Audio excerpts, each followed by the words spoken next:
요즘 우리가 묵상하고 있는 야고보서 전체를 관통하는 주제 한 가지를 단어로 표현하라면, 정리하면 이렇게 표현할 수 있겠습니다. 우리의 믿음은 행함으로써 온전해진다는 겁니다.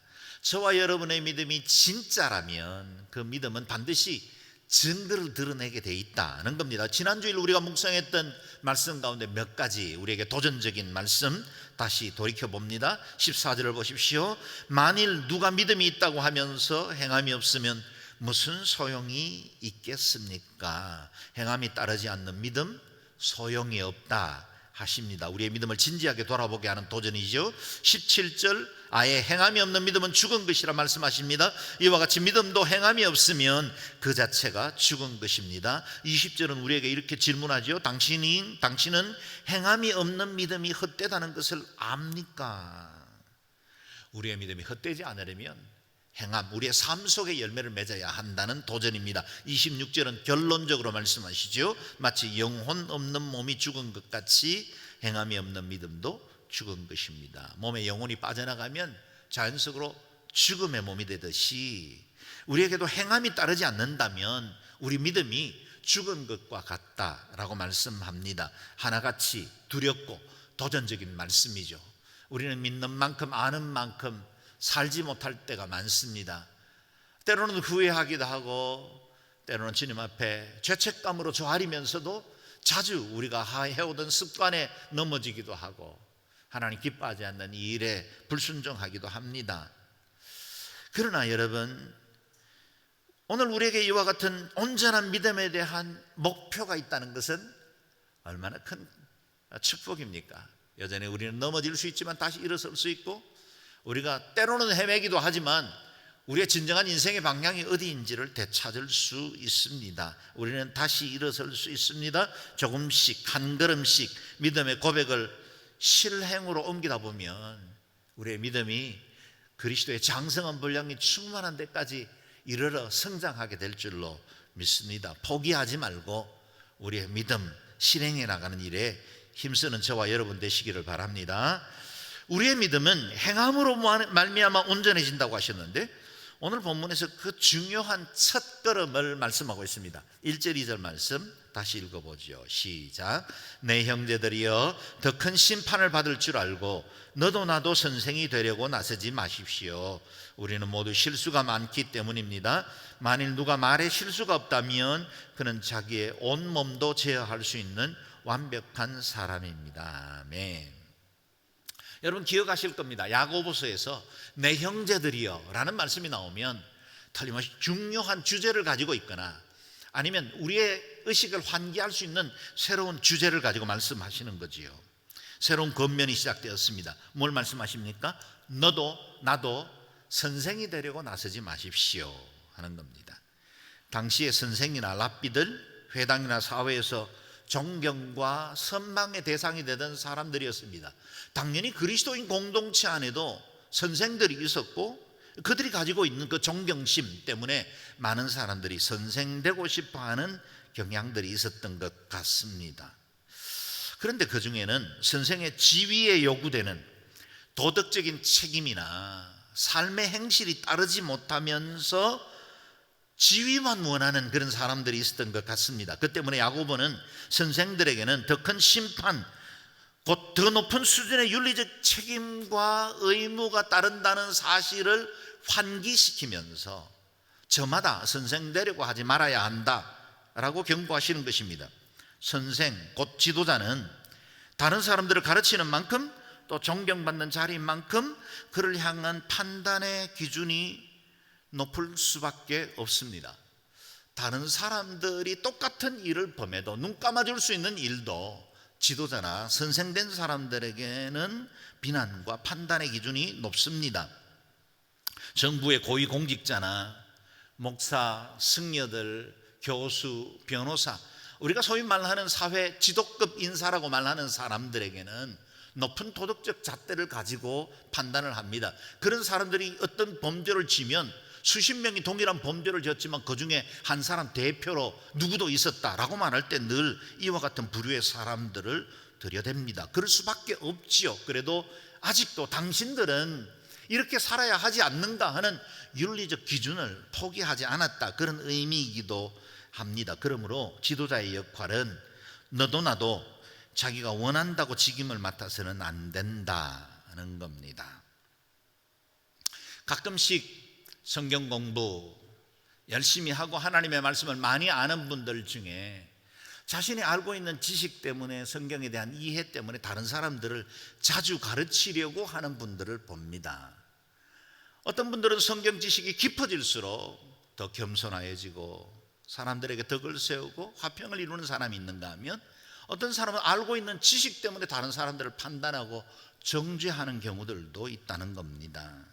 개인의 모임에서도 자신이 선생 되려고 나서는 사람들 들어있지요. 늘 자신은 옳고 다른 사람들에게 가르치려고 합니다.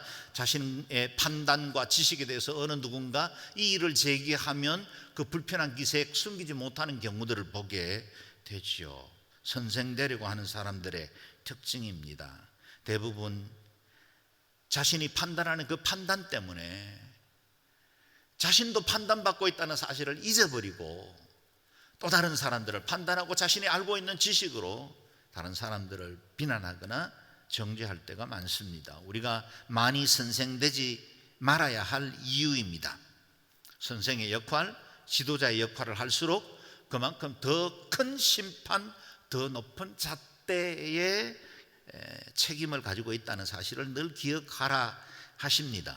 우리가 이렇게 선생되겠다고 나서지 말아야 할 또 다른 이유는 우리는 모두 실수가 많기 때문이라 말씀하십니다. 너도 나도 누구나 예외 없이 허물이 있습니다.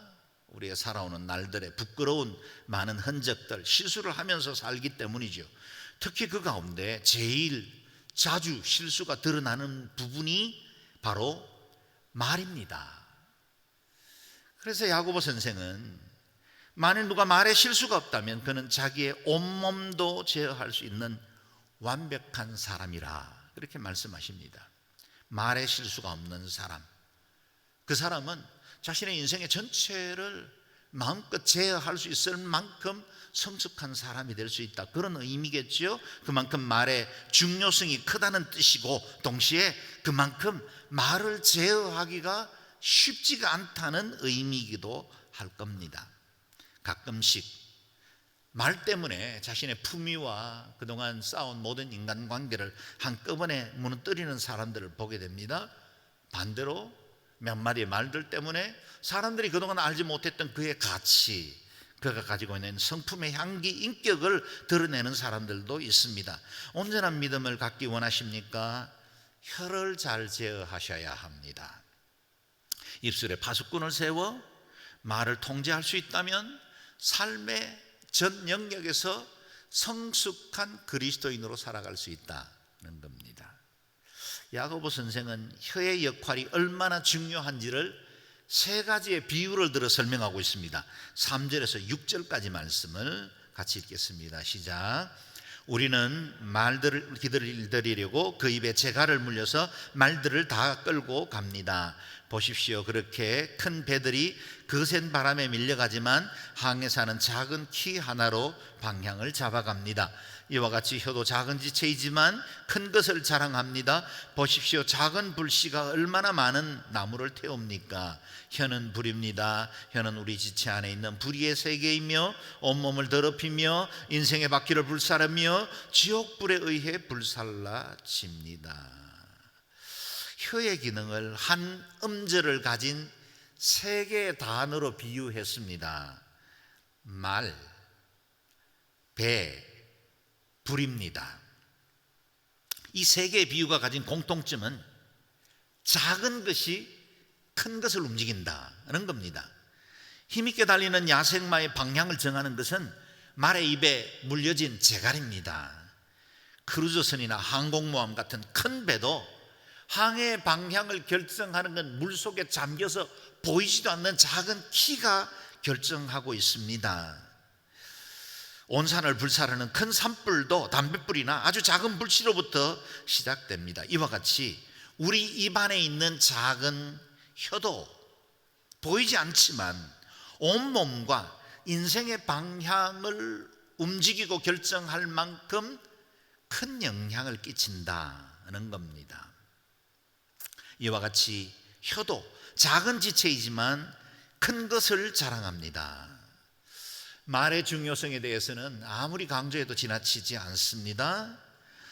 말을 할 수 있다는 것, 언어는 하나님께서 인간을 지으실 때 주신 특별한 기능입니다. 물론 이 땅에 존재하는 동물들도 같은 종족들끼리는 정보를 전달하기 위해서 다양한 체계를 가지고 있고 소리들을 가지고 있습니다. 그러나 오직 인간의 말에만 말씀으로 온 세상을 지으신 하나님의 형상을 따라 지음받았기 때문에 우리의 말에는 영적인 권위가 있고 창조적인 능력을 소유하고 있다는 겁니다.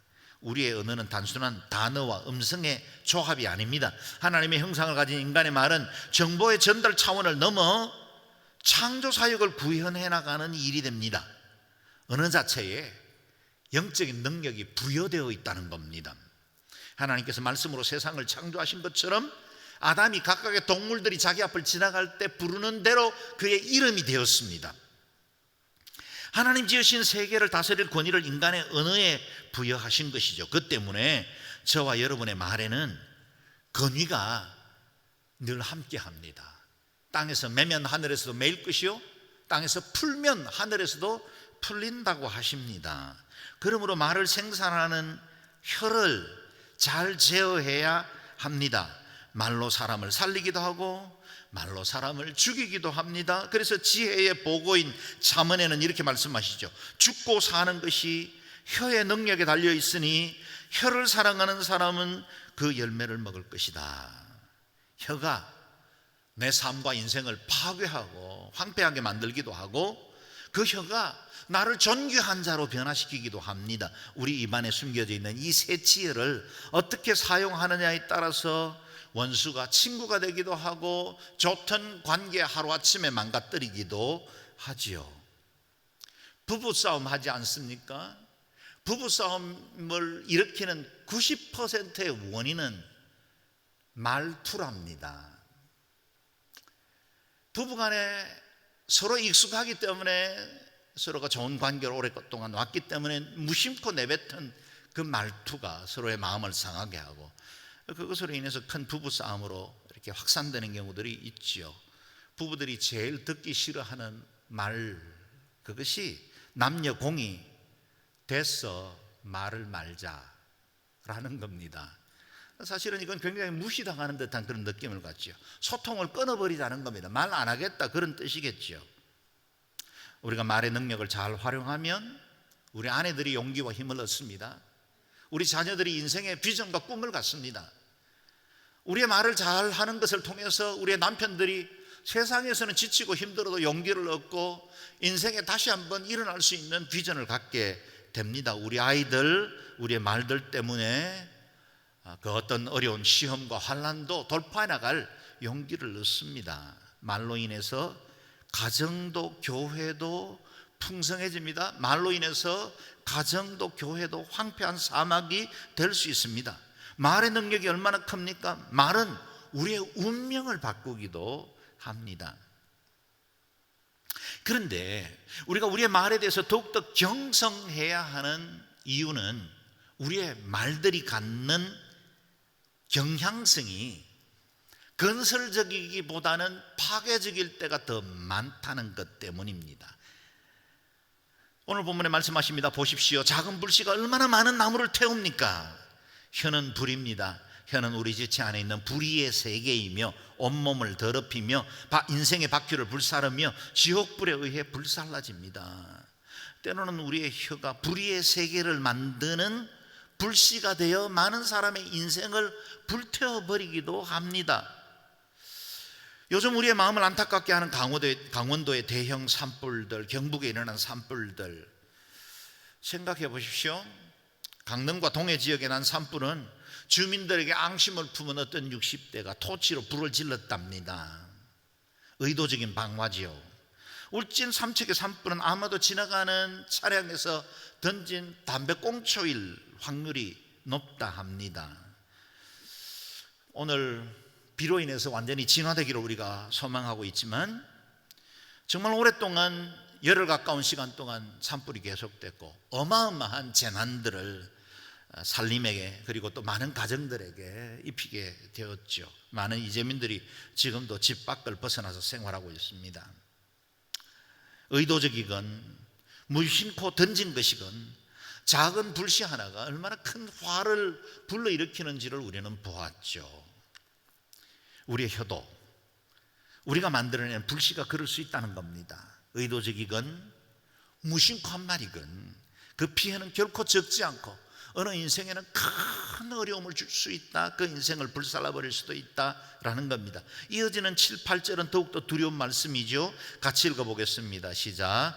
모든 종류의 짐승이나 새나 벌레나 바다 생물은 길들여질 수 있어 사람에게 길들여져 왔습니다. 그러나 혀는 아무도 길들일 수 없습니다. 혀는 지칠 줄 모르는 악이요 죽이는 독이 가득한 것입니다. 보십시오. 이 땅에 존재하는 모든 짐승이나 갖가지 동물들은 인간의 필요에 따라서 길들여져 왔습니다. 농경사회에 요긴하게 쓰여졌던 소들이나 아니면 말들 같은 이 모든 동물들은 다 야생의 것들을 길들여서 사용하게 되었죠. 강아지나 고양이 다 야생이었는데 우리 품에 있게 되었습니다. 동물원이나 서커스에서 볼 수 있는 대로 거대한 몸집을 가지고 있는 코끼리, 그리고 맹수였던 사자나 곰 같은 것들도 조련사의 말에 고분고분합니다.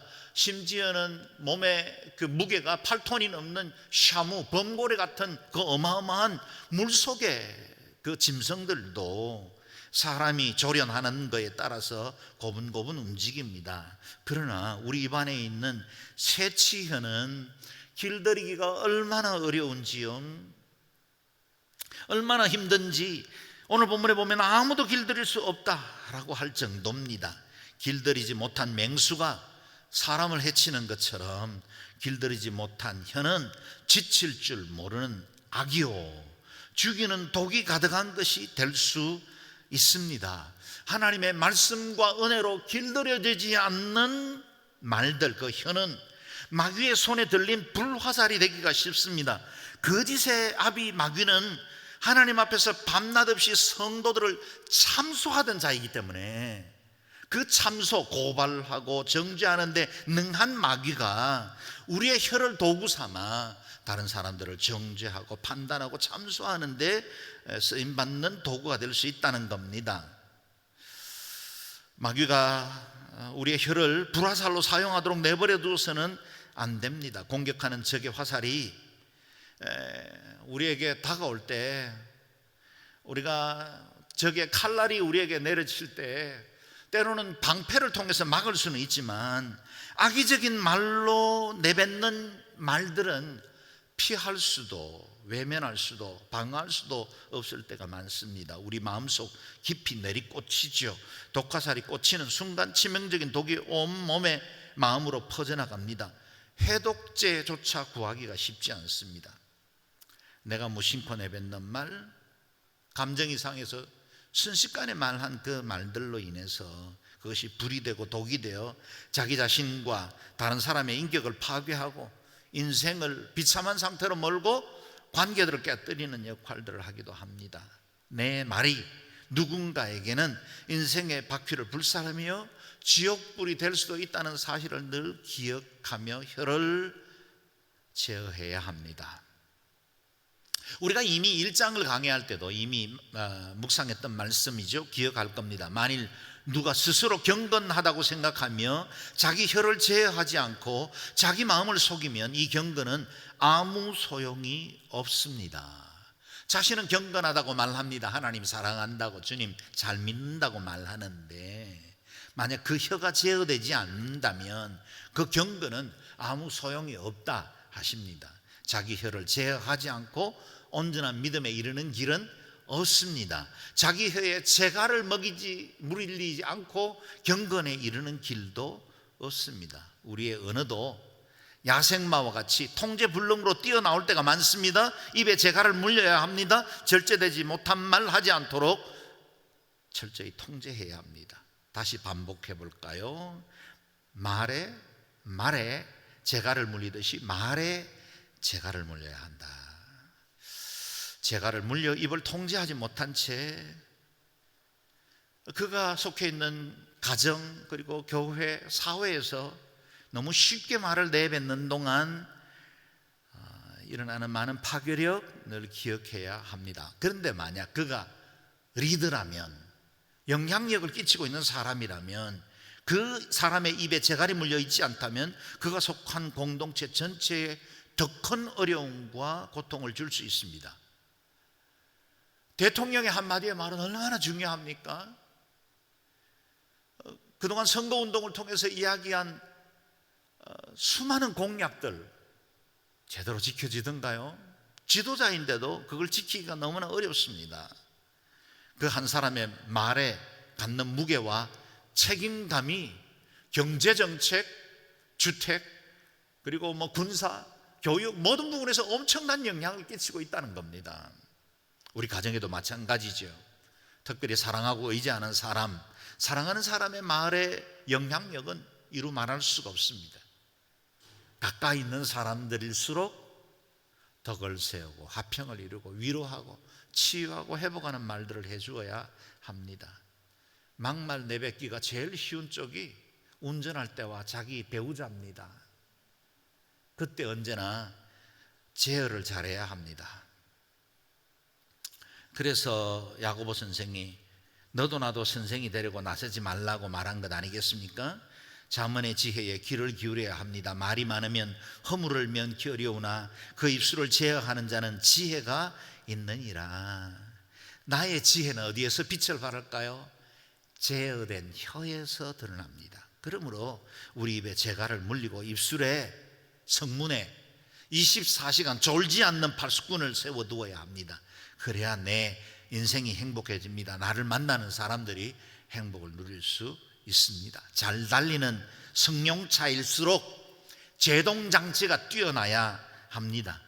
말 잘하는 사람은 수려한 단어들, 화술이 뛰어난 사람이 아니라 언어를 절제 잘하는 사람들입니다.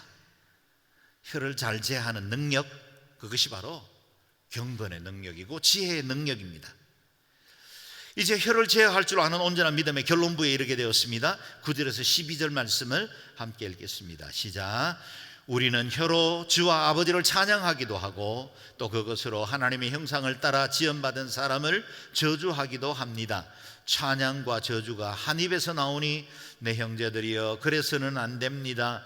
샘이 어떻게 한 구멍에서 단물과 짠물을 낼 수 있습니까? 내 형제들이여 무화과 나무가 올리브 열매를 맺거나 포도나무가 무화과 열매를 맺을 수 있습니까? 이처럼 짠물 내는 샘이 단물을 낼 수 없습니다. 아멘.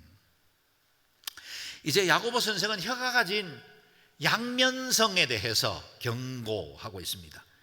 우리의 혀는 야누스의 두 얼굴처럼 양면성을 갖습니다. 하나의 혀로는 하나님을 찬양하다, 같은 혀로 하나님의 형상으로 지음받은 사람을 저주할 수 있습니다. 우리가 찬양할 때는 성도의 모습 속에 보이는 하나님의 형상 아름다워라 고백하면서도 우리가 그 형제를 비난하거나 정죄할 때 있다는 겁니다. 이같이 혀는 선으로도 악으로도 사용될 수 있습니다. 찬양과 저주가 한 곳에서 나올 수 있는 것이 사람의 입입니다. 그러나 그것은 결코 옳지도 않고 그래서도 안 됩니다. 찬양과 저주가 한 입에서 나오니 내 형제들이여 그래서는 안 됩니다. 내 형제들이여 세상 사람들이 뭐라고 하든 세상 사람들이 어떻게 말들을 하든 우리는 그래서는 안 됩니다 라고 권면하는 겁니다. 샘이 한 구멍에서 단물과 짠물을 낼 수 없는 것처럼 우리의 입은 오로지 지으신 분의 뜻에 따르는 혀가 되어야 합니다. 저와 여러분은 이미 예수 그리스도의 은혜로 그 보혈의 은총으로 구속함을 받아 영원한 새 생명을 얻은 사람들이 되었습니다. 우리의 행위도 우리의 언어도 아직은 온전하지 않지만 실수도 많고 넘어지기도 하지만 그러나 여전히 우리는 그리스도 안에서 칭의, 의롭다 인정을 받았고 하나님의 자녀된 신분을 얻었습니다. 그렇다면 저와 여러분의 입은 단물을 내는 샘으로 변화되었습니다. 짠물 내지 않아야 합니다. 잠언에는 말하고 있죠. 의인의 입은 생명의 샘이라도 악인의 입은 독을 머금었느니라. 의인의 입인가 악인의 입인가 우리 자신을 돌아보아야 합니다. 우리는 그리스도의 보혈과 사죄의 은총으로 구원받은 의인의 입입니다. 그러므로 생수가 솟아나는 샘처럼 우리의 입에서는 생명의 언어가 나와야 합니다. 주를 찬양하고 형제들을 축복하고 덕을 세우고 화평을 이루는 말들이 나와야 합니다. 사람들을 격려하고 칭찬하고 위로하고 축복하는 말이 되어야 합니다. 무화과 나무가 올리브 열매를 맺을 수 없고 포도나무가 무화과 열매를 맺을 수 없는 것처럼 우리 안에 주 되신 예수 그리스도, 그분이 주인으로 계신 것처럼 그분의 성품, 그분의 삶의 인격, 그것이 우리의 입술을 통해서 드러나야 합니다. 다시 잠언의 말씀이죠. 18절인데요. 같이 읽어보겠습니다. 시작. 칼로 찌르는 듯 아픔을 주는 말이 있으나 지혜로운 사람의 혀는 병을 고친다. 아멘. 여러분의 입이 다른 사람을 칼로 찌르듯 하는 것이 아니라 병을 고치고 치유하는 입이 될 수 있기를 주의 이름으로 축원합니다. 상하고 힘겨워하는 사람들 위로하고 격려하고, 상황적으로는 다 어렵지만 다 저마다 힘겹고 어려운 시간들을 지내고 있지만 여러분의 입이 사람들에게 용기와 소망을 주고 다시 꿈과 비전을 갖게 하는 그런 입이 될 수 있기를 바랍니다. 사랑하는 여러분, 저와 여러분은 일평생 수많은 말들을 하며 살 수밖에 없죠. 그러나 우리의 혀가 말씀에 따라 은혜롭게 길들여지기를 바랍니다. 내 감정과 내 생각을 따라 말하지 않고 하나님의 마음과 주의 뜻에 걸러진 말들이 되기를 바랍니다. 우리의 의지로는 못합니다. 자주 실패합니다. 그러나 하나님은 하실 수 있습니다. 하나님의 말씀의 능력이 우리의 혀를 정결케 만들 수 있습니다. 우리 입에 파수꾼을 세워 두십니다. 언제 가능합니까? 처음 우리의 혀를 주장한 사건은 오순절입니다. 이전에 아담과 하와가 범죄하면서 서로를 정죄하고 비난하는 입, 그리고 노아 홍수 사건 이후에 바벨탑을 쌓으면서 분열된 그 입을 정결케 한 사건이 오순절의 성령의 역사입니다. 성령님이 우리 가운데 임하면 찬양하는 입이 될 것입니다. 덕을 세우고 화평을 이루고 하나님의 은혜를 나누는 입이 될 수 있을 것입니다. 오순절에 혼잡게 된 언어를 회복시키신 그 하나님이 저와 여러분의 입에도 충만하게 임하여 주셔서 그 입술로 관계에 소통이 이루어지고 막혔던 모든 언어의 관계가 회복되는 역사들이 있기를 바랍니다. 성령님이 입술을 주장하면 막혔던 관계에 소통이 임합니다. 내 주장만 목소리를 높이다가 다른 사람들의 소리에도 귀를 기울이게 됩니다. 이렇게 우리의 입술이 성령님께 복종되면 하나님의 뜻을 이루고 주님의 말씀을 선포하는 입으로 변화될 수 있습니다. 사랑하는 여러분, 오순절에 임한 천국 방언 하고 싶지 않습니까? 저를 따라서 고백해 보시길 바랍니다. 감사합니다. 사랑합니다. 이해합니다. 미안합니다. 아름답습니다. 힘내세요. 잘하셨습니다. 함께 있어서 행복합니다. 하나님이 함께 하십니다. 사랑하는 여러분, 저와 여러분의 입에는 권세가 있습니다. 우리가 이와 같은 축복의 말들을 할 때 소성됨이 임하고 회복이 임하게 될 겁니다. 이와 같은 천국 방언들을 통해서 공동체를 살리고 사람들을 회복시키는 일에 쓰임받는 저와 여러분 되시기를 주의 이름으로 축원합니다. 아멘. 기도하겠습니다. 기도할 때 여러분, 우리의 입술을 주님의 손에 의탁하며 기도하면 좋겠습니다. 마치 이사야가 제단의 숯불로 그 입술이 정결케 된 것처럼 주여 우리의 입도 정결케 되기를 원합니다. 우리의 입술을 제어할 수 있는 능력, 성령의 권세로 우리에게 임하여 주옵소서. 오직 하나님 한 분만 찬양하는 입술이 되게 하시고 우리 입에 덕을 세우고 화평을 이루는 생명샘 되게 도와주십시오. 우리 입술의 모든 말과 마음의 묵상이 주께 연락되게 하여 주십시오. 주님 흠양하실 만한 아름다운 향기가 되게 도와주십시오. 일평생 우리의 혀를 제어함으로 하나님 앞에 영광 돌리는 복된 입이 되게 하여 주옵소서. 함께 합심해서 기도합니다.